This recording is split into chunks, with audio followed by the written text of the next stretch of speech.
नमस्कार दोस्तों, एस्ट्रोलॉजर कपिल मिश्रा में आपका बहुत बहुत स्वागत है। मित्रों, आज हम बात करने वाले हैं मार्च, अप्रैल, मई 2023 धनु लव राशिफल। मित्रों, यह लव राशिफल बहुत ही ज्यादा खास और बहुत ही ज्यादा इंपॉर्टेंट है धनु राशि वाले जातकों के लिए। यदि आप इस वीडियो को देख रहे हो तो आपके मन में यह भी सवाल आ रहा होगा, कई बार आया होगा कि गुरुजी शनि की 7.5 से हम मुक्त हो गए हैं, 17 जनवरी में, परंतु हमारे रिश्ते अभी तक नहीं सुधरे। हमारे साथ में जो ब्रेकअप हुआ था वो पार्टनर अभी तक लौट कर नहीं आया। गुरुजी, आपने भी कई बार बताया। मित्रों, आपकी कुंडली में विशेष ध्यान दें, कुंडली में जब ग्रह दशा श्रेष्ठ नहीं होती तो वहां पर स्थितियां मिलन के योग नहीं बन पाते। लेकिन ग्रह गोचर में भी आप ये देखें कि अभी आपके और आपके पार्टनर के मिलन के योग शीघ्र नहीं बन पा रहे हैं। क्यों? आपने कभी सोचा? नहीं सोचा होगा। आपने ये भी नहीं सोचा कि गुरुजी, आपने ही कहा है कि शीघ्रता से पार्टनर से मिलन होगा, फिर क्यों नहीं हो रहा? मैं आपको सबसे पहले ये बता देना चाहता हूं कि धनु राशि वाले जातकों के ब्रेकअप जो हुए थे वो विशेष रूप से 12 अप्रैल 2022 से प्रारंभ हुए और उसमें भी तलाक के योग बने थे। मित्रों, फिर मैं आपको बता दूं कि शनि बकरी होकर जुलाई के महीने में लौटे, ठीक है, और वहां पर आपने ये देखा कि नवंबर के महीने में आपके रिश्ते सुधरे भी कुछ हद तक, लेकिन फिर बिगड़ गए। मैं आपको ये भी बता दूं कि अक्टूबर का जो महीना आया उसमें रिलेशन एक तरीके से टूट गया और यहां पर आप ये भी देखें कि दिसंबर का महीना विशेष रूप से पीड़ित रहा है धनु राशि वाले जातकों के लिए। मित्रों, जनवरी के 14 जनवरी से आपके रिश्ते सही नहीं हो पा रहे हैं। मित्रों, आज मैं जो वीडियो बना रहा हूं वो बहुत ही खास है, तो सबसे पहले आप मुझे मत देखें, आप इस ग्रह गोचर पर दृष्टि डालें यदि आप धनु राशि के हैं तो। ध्यान दें, यहां पर जो ग्रह गोचर आपको दिखाई दे रहा है, अगर आपकी पार्टनर की राशि धनु है या फिर आपकी राशि धनु है, आपके किसी भी रिलेटिव की राशि अगर धनु है तो उसके साथ में यह सारी घटनाएं जरूर रही हैं। वर्तमान में उसके मन में ओवर थिंकिंग की ज्यादा स्थिति बनी होगी और वो भी आप समझ पाएंगे प्रेडिक्शन के माध्यम से। मित्रों, धनु राशि के द्वितीय भाव में कौन कौन से ग्रह मौजूद हैं उन्हें भी हम समझेंगे। मित्रों, मैं आपको बता दूं कि आपने ये देखा होगा कि धनु राशि में विशेष रूप से जब ग्रह का परिवर्तन हुआ था वो सूर्य था। सूर्य ने जनवरी में परिवर्तन किया था और मित्रों उसके बाद आपने ये भी देखा कि आपका जो व्यापार था वो ठीक ठाक चलने लगा। उसके बाद में आपको बता दूं कि यहां पर फरवरी के महीने में सूर्य का राशि परिवर्तन हुआ, बुध का राशि परिवर्तन हुआ और बुध आपकी राशि से निकलकर वाणी के भाव में आए। ध्यान दें, अब बुध, सूर्य और यहां पर विशेष रूप से वाणी के भाव में अभी गोचर कर रहे थे।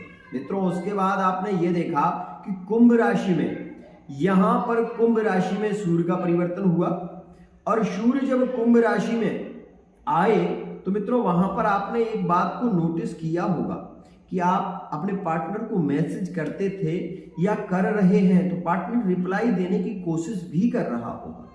ये बात आपने नोटिस नहीं की, यदि नोटिस करते तो जरूर आपको ये स्थिति भी देखने को मिलती। मित्रों, यहां पर मैं कहना चाहता हूं कि 16 फरवरी में एक परिवर्तन और हुआ जिसे हम शुक्र कहते हैं। तो शुक्र जब मीन राशि में उच्च का होगा तो धनु राशि के लिए कुछ लाभकारी स्थितियां बनाएगा। हाँ, व्यापार में आपको लाभ होगा, विशेष रूप से आपके प्रेम संबंधों में जो जुड़े हुए हैं, जो अलगाव की स्थिति में नहीं है, उनके लव रिलेशनशिप खास होंगे, उनमें प्रेम संबंधों में परिणत स्थिति बनेगी, रिलेशन ज्यादा होंगे। मित्रों, उसके बाद आप ये देखें कि 12 मार्च 2023 में जो परिवर्तन मंगल और शुक्र का हो रहा है वो आपके लिए ज्यादा लाभकारी है। अब आप ये सोच रहे होंगे कि अब ज्यादा लाभकारी क्यों है? सबसे पहले आप ये समझें कि गुरु और शुक्र आपके चतुर्थ भाव में थे, तो यहां पर आप बिजनेसमैन है तो आपको बिजनेस में फायदे की स्थिति भी बनाएंगे ये। यहां पर आप ये भी देखें कि जो मीन राशि में गुरु और शुक्र हैं इनकी दृष्टि होगी कर्म भाव पर, तो आपके कर्म भाव को ये ज्यादा प्रेरित करेंगे, आपको काम काज की ओर ज्यादा अग्रसर करेंगे, ना कि पार्टनर की ओर से आपका मन धीरे धीरे से हटने लगे इस स्थिति में। लेकिन जो सच्चे प्रेमी हैं उनका मन उन्हीं में रमा हुआ है और वो अलग नहीं हो पा रहे हैं, ऐसी स्थिति भी देखने को ज्यादा मिल रही है। वही मैं आपको ये बता देना चाहता हूं मित्रों कि यहां पर आप ये समझने की बात है, और समझेंगे तो आपको जरूर पता लगेगा कि मेष राशि का स्वामी मंगल, जो कि दिसंबर के महीने से विशेष रूप से आपने ये देखा होगा कि नवंबर और दिसंबर के बाद की स्थिति से यदि आप समझें तो यहां पर वक्री होकर मंगल आपके बैठे हुए हैं, जो कि वृषभ राशि में। ध्यान दें, पंचम भाव का स्वामी यदि षष्ठम भाव में हो तो प्रेम संबंध श्रेष्ठ नहीं होते। मैंने फलदीपिका का भी सिद्धांत देखा, होरा पाराशरी का भी सिद्धांत देखा। ये सारे सिद्धांतों को देखकर मैं आपको बता रहा हूं। एक बात और ध्यान दें, यहां पर नवम भाव का जो स्वामी है सूर्य, उसे आप देखें आपके शनि के साथ में युति में है कुंभ राशि में। उसके बाद यही परिवर्तन करेगा गुरु के साथ में। ध्यान दें, तो गुरु के साथ में ये कब होगा मित्रों, बता दो कि मार्च के महीने में 16 मार्च में मीन राशि में गुरु के साथ में सूर्य होंगे। तो यहां पर आपको विवाह के विषय में ज्यादा चर्चाएं होती हुई दिखाई देंगी, विशेष रूप से आपके रिश्तों में परिवर्तन की स्थिति दिखाई देगी, और वो पार्टनर जो आपको छोड़कर गया है उसके भी धीरे धीरे आने के योग बनने लगेंगे। एक विशेष ध्यान दें, क्यों ऐसा होगा? स्वभाव है, मन में विचार आना चाहिए, श्रेष्ठ है, क्योंकि मित्रों 12 मार्च में मंगल और शुक्र दोनों ही परिवर्तन करेंगे। मंगल जो है वो आपके सप्तम भाव में आएंगे, और जो शुक्र है वो आपके पंचम भाव में आएंगे।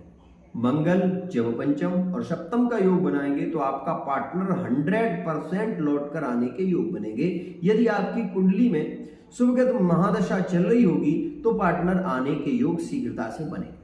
अब वो लोग जिनकी कुंडली में दशा सही नहीं चल रही है, जिनको पता ही नहीं है कि इनकी कुंडली है क्या, उन्हें क्या करना चाहिए? तो मित्रों बता देना चाहता हूं कि मेरे पास आज और विशेष रूप से एक प्रश्न आया था कि गुरुजी आप कुंडली के माध्यम से बहुत बताते हैं, लेकिन आप ऐसा नहीं बताते कि ऐसा कोई सरल उपाय बता दें जिससे कि हम कर सकें और शीघ्रता से हमारे पार्टनर के योग भी बन सके।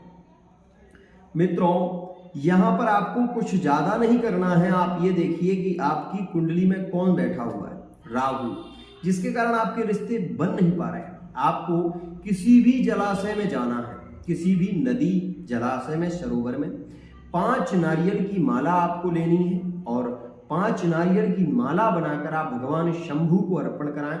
उसके बाद वो ही माला ले जाकर आप अपने ऊपर से नदी में खड़े होकर महामृत्युंजय मंत्र 12 बार बोल के अपने ऊपर से उसार कर और उसको जल में प्रवाहित कर दें। मित्रों 100% पार्टनर आने के योग बनने लगेंगे। दूसरी स्थिति मित्रों उसे भी समझें, सूर्य जो है वो आपके 9 भाव के मालिक है और शनि की दृष्टि वहां पर पड़ रही है। एक बात मैं बता दूं, शनि आपके लाभ के कारक बन रहे हैं, भाग्य के मालिक भी बन रहे हैं वर्तमान में। अगर आपकी कुंडली में शनि भाग्येश हैं और तृतीय भाव में मौजूद हैं तो 100% आपको इसका लाभ जरूर मिलेगा। मित्रों यहां पर आप ये देखिए कि शनि आपके भाग्येश हो रहे हैं, पंचम भाव पर भी शनि की दृष्टि है। तो आप ये खुद से दिमाग लगाइए कि जब 2 ग्रहों की दृष्टि आपके नवम पंचम पर है तो आपके रिश्ते कैसे सुधर रहे होंगे, नहीं सुधर पा रहे। तो इसी कारण से आपको शनि के बीज मंत्र का भी जप करना चाहिए, चाहे आपकी कुंडली है चाहे नहीं है, आपको इस बात का विशेष ध्यान देना चाहिए। यदि आप इंजीनियरिंग लाइन में जाना चाहते हैं तो यह अवसर बहुत ही श्रेष्ठ है। यदि आप विशेष रूप से किसी मल्टीनेशनल कंपनी में हैं तो वहां पर भी आपको जबरदस्त लाभ मिल सकता है, लेकिन आपको केवल शनि के बीज मंत्र का जप करना है।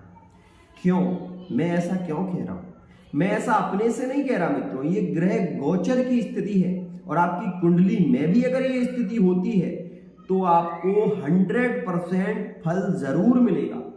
ध्यान दें, यहां पर आप ये देखिए कि शनि की तृतीय दृष्टि आपकी मेष राशि पर, वहां पर आप ये देखिए कि शनि की ही जो दृष्टि है वो वृश्चिक राशि पर, और शनि की ही दृष्टि मित्रों यहाँ पर वृश्चिक राशि आपका 12वां भाव, मतलब विदेश की यात्राएं हो सकती हैं, शीघ्रता से होंगी, आपका वीजा इत्यादि बन सकता है। यदि आप अपने घर में रहते हैं, घर से ही कार्य कर रहे थे तो आपको बाहर रहना पड़ सकता है, ये सारी स्थितियां अब शनि के कारण प्रभावी होगी, लेकिन कब हो पाएंगी? आपके मन में विचार आ रहा होगा। मैं आपको बता दूं, जब आपके गुरु का परिवर्तन होगा 21 अप्रैल 2023 में, तो गुरु कहां पर होंगे? आपके पंचम भाव में।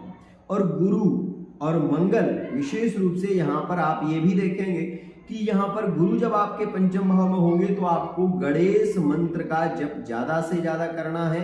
ये बात भी ध्यान दें, क्योंकि गुरु चांडाल दोष बन जाएगा, वहां पर शनि की भी दृष्टि, अशुभ ग्रह का प्रभाव ज्यादा होगा, शुभ ग्रह का प्रभाव कम होगा।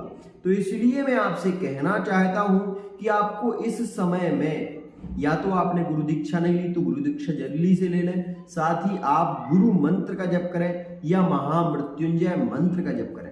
लेकिन फिर कह रहा हूं, गुरु चांडाल दोष भी आपको ज्यादा पीड़ित नहीं करेगा, प्रेम संबंधों में प्रगाढ़ता के योग बनाएगा, क्योंकि पंचम का है, नवम का है। इसलिए सबसे श्रेष्ठ समय है। गुरु चांडाल दोष हर किसी के लिए हानिकारक नहीं होता। एक बात और ध्यान देना, गुरु चांडाल दोष नवम में, पंचम में और प्रथम में ये अच्छे माने जाते हैं बहुत हद तक, लेकिन गुरु चांडाल दोष सबसे ज्यादा पीड़ित करता है षष्ठम भाव में, अष्टम भाव में, द्वादश भाव में, द्वितीय भाव में। इन भावों में सबसे ज्यादा पीड़ित स्थिति करता है और व्यक्ति को एक तरीके से बहुत ज्यादा नुकसान भी देता है। तो मित्रों, जिन लोगों की कुंडली में मंगल का विचार है या फिर मंगल पीड़ित है, उन्हें जरूर रत्न धारण करना चाहिए। अपनी कुंडली के माध्यम से आप रत्न भी धारण कर सकते हैं। कौन सा रत्न आपके लिए लाभकारी होगा वो कुंडली देखकर ही पता लग पाएगा। लेकिन एक बात फिर बता दूं कि जो धनु राशि वाले हैं उन्हें पुखराज जरूर धारण करना चाहिए। आज के लिए इतना ही। आशा करता हूं ये वीडियो आपको बहुत पसंद आई होगी। अगर वीडियो पसंद आती है तो चैनल को सब्सक्राइब अवश्य ही कर लें। आपके विवाह के भी योग बन रहे हैं 21 अप्रैल 2023 से, और उससे पहले भी देखने को मिलेंगे 12 मार्च 2023 से।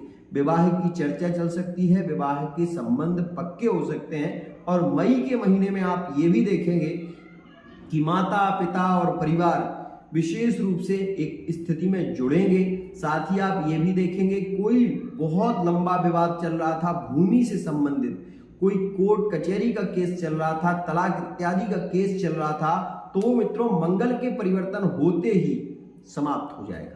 क्योंकि 12 मार्च में जैसे ही मंगल का परिवर्तन सप्तम भाव में होगा, वहां आप ये देखेंगे कि शुक्र का परिवर्तन होगा, तो यहाँ पर तलाक इत्यादि के जो योग बने हुए थे वो एकदम से अलग हो जाएंगे। साथ ही प्रेम संबंधों में प्रगाढ़ता की स्थिति यहाँ पर आपको जरूर देखने को मिलेगी।